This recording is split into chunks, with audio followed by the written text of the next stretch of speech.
Alice, I'm 18 years old. If you were to meet my brother on the street, you wouldn't notice anything unusual about him. He's a tall, pretty, handsome 16-year-old boy.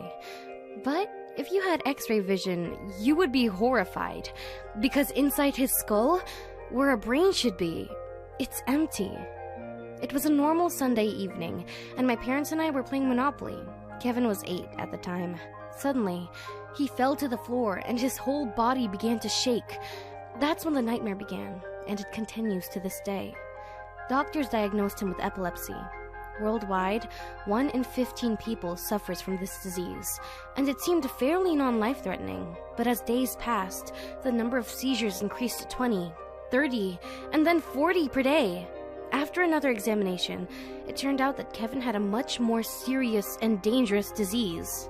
Ramesson encephalitis is a rare inflammation of the brain. My parents were offered a solution, an operation that could help my brother, but they couldn't decide whether to do it. Meanwhile, Kevin wore a protective helmet around the house so as to not injure himself during his falls, the number of which was growing. I once counted 60 in a day. With the seizures came loss of consciousness, impaired speech, and memory loss. He began to limp on his left leg.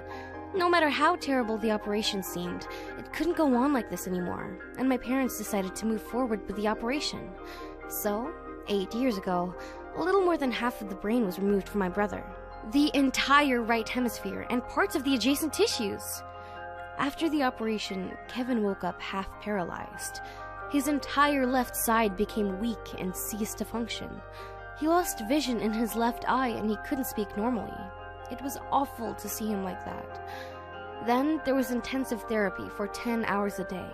Doctors said that the human brain, especially the child's brain, is amazing, and over time, the left hemisphere should take on the functions that the right one used to do.